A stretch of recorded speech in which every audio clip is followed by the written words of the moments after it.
Ojalá. Bienvenidos a Contar la Ciencia a través del arte, un diálogo entre Patricio Zunini y Pablo Lapadula. Les quería recordar que nos pueden seguir en nuestras redes, en Twitter como ticmas-edu y en Facebook como ticmas. Muchas gracias y disfruten.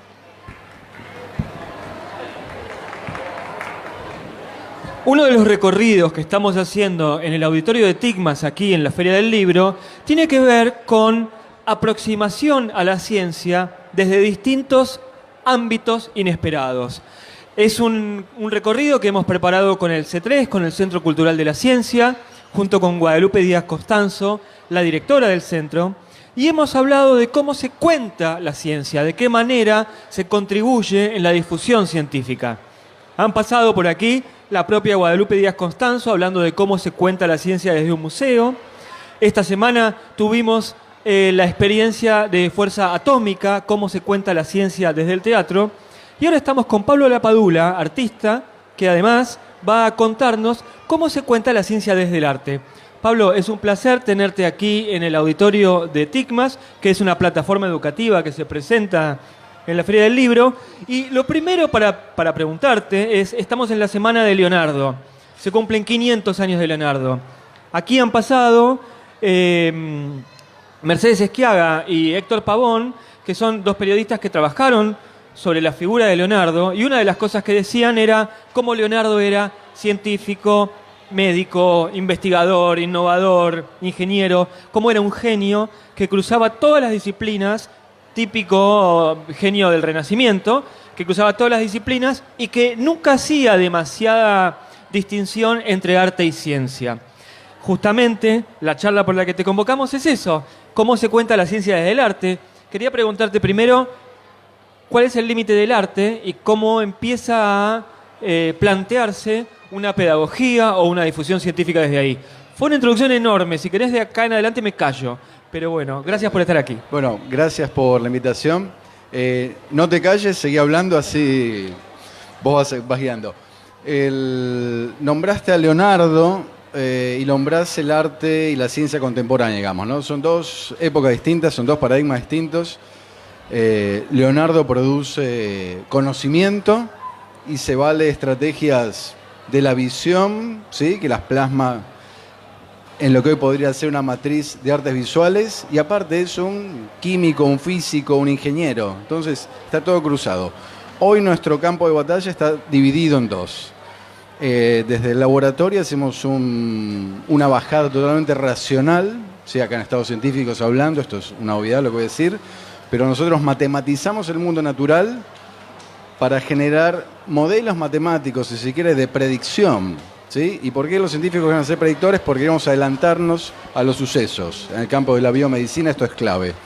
Ahora, en el campo del arte la lógica es otra. El artista no busca hacer modelos de predicción, ¿sí? Diría yo que más que nada lo que se busca a través del arte es iluminar zonas de misterio, ¿sí? Zonas donde no se sabe dónde estamos parados. ¿No es lo mismo que la ciencia? Yo diría que no. El científico, digamos, ¿se escucha bien? Sí, sí, nosotros aquí no tenemos retorno, pero hacia el público se escucha perfecto. Claro. El científico parece que sale a investigar, ¿no? El científico tiene una hoja de ruta premarcada. Yo cuando voy al laboratorio a hacer un experimento, no me paro delante, digamos, del animal del laboratorio y digo, a ver qué te voy a descubrir, ¿no? Yo tengo un programa, tengo un mapa preconcebido que me llevó a hacerme una pregunta, una hipótesis, y voy a testear esa hipótesis directamente sobre la naturaleza. Y veré qué me dice la naturaleza en función de mi hipótesis. El programa entonces es una especie de corroboración y testeo de mi hipótesis. En el campo del arte es distinto. En el campo del arte yo salto al abismo, ¿sí? Y a partir del error encuentro algo misterioso, elocuente, y ahí desarrollo un discurso, pero que tiene que ver más que nada con mi propio eje en el mundo, yo como sujeto. En el laboratorio yo me corro, ¿sí? Y donde empieza a brillar acá la cuestión es el objeto de estudio, el ser vivo. Y yo trato de estratégicamente correrme. Son como operatorias complementarias. Pensaba, mientras hablabas, en una figura como Darwin y como los científicos del iluminismo. Darwin es posterior, pero digamos que lo que hacían era, por ejemplo, Darwin, con sus dibujos, es casi un artista. Esos dibujos claros, perfectos, son como una foto. Y pensaba que la foto cambió mucho la relación del arte y que Darwin no tenía una cámara de foto al lado.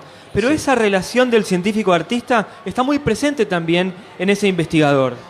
Bueno, nombrás como la época, una época clave, digamos. La ilustración científica, ¿sí? Se trata justamente de hacer como el gran paneo visual del mundo natural, ¿sí? Los europeos salen de los laboratorios, es la época, digamos, del desarrollo de la electroquímica, de la química, están todos los científicos dentro del laboratorio. Hay un grupo de gente que dice, no, volvamos a la naturaleza.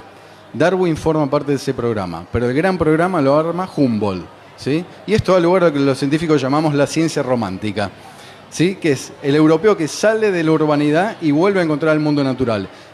Y Humboldt y Goethe marcan como esta programática, que es, en el paisaje hay una estructura fisiológica digna de ser estudiada. Y Humboldt entonces empieza a pintar la naturaleza y arma lo que él denomina el gran cuadro de la naturaleza, que es en clave visual. Y el dibujo es fundamental, fundamental. No hay fotografía, de hecho esos dibujos van a ser la base después del desarrollo fotográfico, va a ser la base del dibujo plein air de los grandes vanguardistas de fin del siglo XIX. Y a través del dibujo ellos van a hacer un estudio científico de la geología, de la flora, de la fauna. Es un momento totalmente articulado entre un episodio que es arte y ciencia, y la verdad que no importa mucho la categorización. Todo este gran núcleo de esta gran herencia visual que producen los científicos, los biólogos de esta época, Darwin incluido, construye una herencia visual increíble que paradójicamente queda excluida de la narrativa de las bellas artes, o son incluidas como algo exótico. Pero fíjate que Leonardo y todos los renacentistas tienen una, digo, qué sé yo, las disecciones que están pintadas, sí, son arte, están en el museo. Exacto, sí. Pero entra, te diría, como algo exótico a las bellas artes. Te dicen, Leonardo, mira el genio que era, ¿sí? Que podía al mismo tiempo dibujar, ¿sí? Un cuadro increíble y hacer una máquina. Era un genio, un ser iluminado. En cambio, los artistas no, entran en la gran narrativa de la historia de las bellas artes. Hay una diferencia sutil, pero que marca un campo de acción determinado, distinto. Ayer hubo aquí en el auditorio dos matemáticas que dan clases, una profesora de matemática y una de lengua, que trabajaban sobre la matemática literaria, que era una transdisciplinariedad. A veces no sé cómo me salen esas palabras, no la podría volver a decir. Y cómo se puede enseñar la matemática desde la literatura y encontrar ejes lógico-matemáticos en cuentos, en análisis. Y de lo primero que hablaron fue de los fractales. Y los fractales, cuando yo soy profesor y después estudié en la UTN, y los fractales también tienen una relación con el arte que se ve en las pinturas japonesas, pero que se estudia muchísimo desde la matemática también. La pregunta, en todo caso, porque hice un comentario y no cerré con ninguna pregunta, es hasta dónde un arte que nace como arte, como por ejemplo en el arte japonés, se empieza a construir como ciencia, o se empieza a ver desde ahí que puede haber una forma de explicar el mundo. Yo creo que me voy a desmarcar de los fractales, porque el fractal tiene como una estructura matemática muy sólida, ¿sí? Es la estructura que se empieza a replicar de lo micro a lo macro y encaja muy bien en el pensamiento, digamos, matemático que persigue la ciencia sobre el mundo biológico. Pero me parece que en el campo de la biología, por ejemplo, es donde yo trabajo, la biología no sabe mucho de matemática, digamos. Nosotros le ponemos la matemática encima para poder agarrarla y sostenerlos de algo y hacer el gran programa científico. Pero lo fundamental que tenemos que hacer los biólogos es ver primero la naturaleza, antes de ponerle arriba la matriz, ¿sí? Con la cual voy a matematizar y cuantificar el mundo biológico. Antes yo tengo que tener una mirada lo más ingenua posible. Es ahí, creo, entonces, donde todas las estrategias visuales hoy suman muchísimo en la educación científica, ¿sí? Todas las herramientas, si querés, digitales, de microscopía, de fotografía, y fundamentalmente, diría yo, todo lo que es la expertise de los artistas visuales en aprender a mirar estos nuevos preparados, estos nuevos lenguajes visuales y construir de ahí nuevas formas visuales que puedan ser después tamizadas por un algoritmo matemático y devolvernos, ¿sí?, algo insospechado desde el mundo biológico. El mundo biológico es complicado. 2 células son distintas entre sí. Nosotros trabajamos con organismos enteros y tenemos que lograr una uniformidad en la respuesta. Entonces, me parece que hay visualización y después matematización, son 2 articulaciones que unen los 2 campos. ¿Cómo se sabe? Digo, vos de repente estás ante un microscopio viendo algo que a simple vista no se ve. ¿Cómo sabés que lo que ves no es un defecto de la lente o que no es un invento de una ecografía? Bueno, esa es la gran pregunta del laboratorio, ¿no? Nosotros estamos viendo algo y nos enfrentamos todo el tiempo con lo que es el artefacto, ¿no? Lo que vos decís es el artefacto. Bueno, este problema lo tenemos todos los científicos, lo tuvo Galileo, ¿no? Cuando Galileo miraba por el telescopio y le decían, no, esto es un artefacto de un ser malévolo que nos hace ver otra cosa. Cuando llega el microscopio electrónico a la Argentina, de Robertis ve materiales, ve unos túbulos que después son artefactos visuales. Todo el tiempo nosotros nos enfrentamos con eso. ¿Cómo resolvemos esto? En función al mapa previo con el cual abordamos el mundo natural, ¿sí? Yo tengo una matriz previa que me va a indicar lo que debería aparecer o no en ese campo visual. Si aparece algo raro, yo lo primero que hago es descartarlo, es decir, esto es un artefacto. Ahora, si después sigo trabajando y mi lógica hipotética deductiva tiene un hueco misterioso que no sé qué es, ahí aparece el arte y la intuición. Llamo a ese registro, veo ese ruido extraño, misterioso que estaba ahí y lo empiezo a analizar como si formara parte ontológica del mundo biológico. Y ahí tengo que contrastar lo que está pasando. Pero en el campo de la histología, donde uno directamente tiñe con pinturas los tejidos, esto es clave. Esto es clave porque aparecen manchas cromáticas que vos no sabés qué son. Al principio entonces tenemos que ser totalmente, te diría, conservadores. Nos quedamos con lo que conocemos. Tenemos que ser muy humildes ante los nuevos descubrimientos. El eureka, digamos, hoy descubrí algo nuevo, eso es de otra época. Hoy creemos que lo que vamos a ver es lo que presuponíamos que está. Y el descubrimiento nuevo, violento, somos muy conservadores con eso. En el cine, en el arte pop, la ciencia se mezcla mucho. Sobre todo pienso en películas, ¿no? La ciencia, siempre hay un asesor científico que acompaña en una película para que no pase cualquier cosa. Y siempre las películas se toman licencias, porque narrativamente necesitan de ciertas licencias. Entonces, siempre sucede que te explican que la película no puede funcionar de esta manera o lo otro, pero de nuevo, en una película hay un asesor científico. Sí.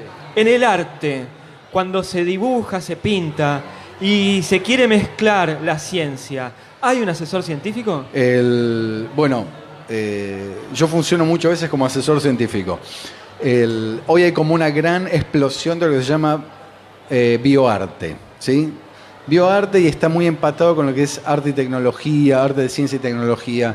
Entonces hay muchos artistas, primero, que reflexionan en su obra sobre metáforas científicas. Y esto es fundamental cuando el artista va a trabajar con metáforas que vienen del campo de la ciencia, que los científicos no trabajamos con metáforas, somos metáfora grado 0, pero la sociedad rápidamente toma, por ejemplo, la selección natural de Darwin, la supervivencia del más apto, rápidamente yo transformo en una metáfora social. Sobrevive el más fuerte, la lucha de la naturaleza. Esto es una bestialidad, ¿sí? Pero sucede. Entonces, todo el tiempo, la gran metáfora de la teoría de la relatividad. Bueno, todo es relativo, entonces yo estoy, no estoy. No. Esta es una traducción que necesita... Pero es una deformación... Necesita un asesoramiento científico profundo, porque el artista es un gran comunicador social. Y la obra de arte comunica mucho más rápido que una teoría científica porque viene en clave visual. Y nosotros somos seres visuales. Entonces, una obra de arte construida sobre una mala interpretación de una teoría científica nos lleva a territorios oscuros. En el campo después del bioarte, donde directamente se manejan organismos vivos, claramente hay que saber lo que es la biología de un ser vivo para hacer una obra que sea éticamente correcta, y la metáfora y la ética de la cual pretende hablar ese artista sea coherente con la biología. Sino lo que sucede es que el arte empieza a deformar el conocimiento científico, traduce mal al conocimiento científico y genera una polarización de campos. El científico ve al artista en una especie de pseudocientífico, de pseudo chanta, y el artista se siente como agredido por el racionalismo del método científico que no le permite crear nuevos mundos y nuevas metáforas. ¿Se entiende un poco Sí. el...? Y la exploración de... Hay artistas que, sé yo, pienso en... se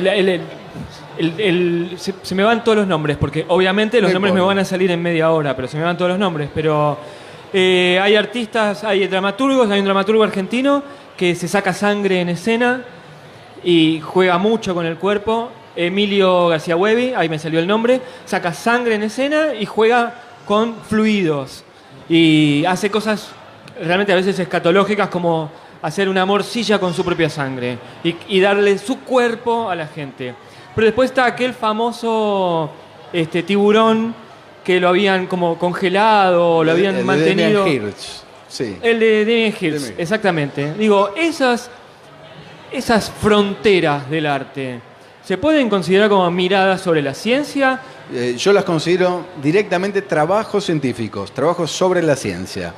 El arte trabaja, digamos, los biólogos somos los que investigamos la vida, digamos. Hay dos grandes estrategias, el sistema racionalista que se desarrolla en el laboratorio y después un sistema perceptivo, ¿sí?, e intuitivo. Ese es el campo del arte. Leonardo mezclaba los dos. Damien Hirst trabaja concretamente sobre lo que es el conocimiento científico en clave de la percepción, en clave de la sensualidad y del erotismo. Entonces abre un animal al medio y te lo deja pudrirse. Webby sacará su sangre en vivo. La llegada al público es totalmente distinta, pero nosotros somos seres que tenemos dos hemisferios, ¿sí? Tenemos un hemisferio racional y un hemisferio intuitivo. El conocimiento pleno lo armás uniendo el rompecabezas con los dos. Ahí yo creo que es donde el arte completa la ecuación de conocimiento de la naturaleza. Vos no tenés conocimiento de la naturaleza, sino tenés ética y moral. Me parece eso importante. Y el arte lo pone en escena. Ahora, el discurso científico a veces es un poco hermético.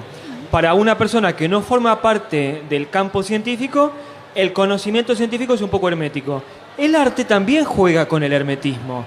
Entonces, cuando ves una obra de arte que trabaja sobre la ciencia, la interpretación no necesariamente tiene que ser correcta, y lo digo muy entre comillas. Exactamente.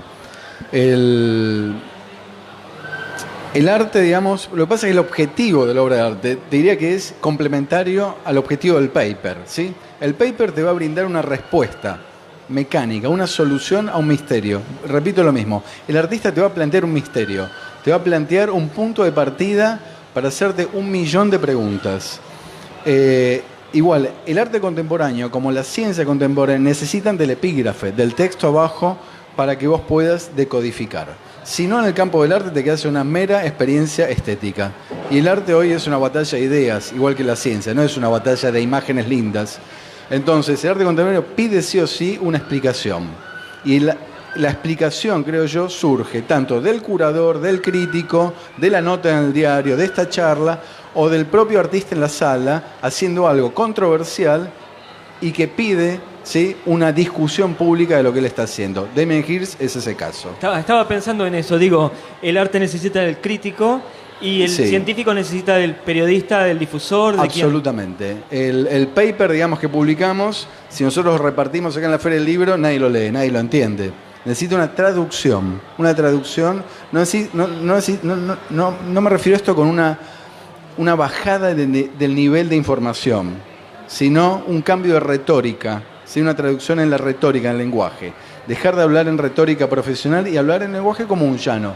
Y todos vamos a entender. La ciencia es profundamente democrática en ese sentido. Lo que yo escribo en una publicación está hecho para que todos lo puedan hacer en su casa. Sencillamente hay que cambiar la retórica.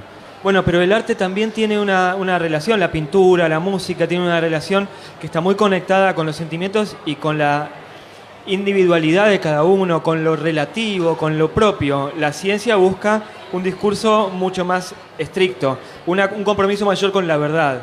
Digo, si uno abre el juego a la libre interpretación desde el arte, cómo choca la búsqueda de la verdad.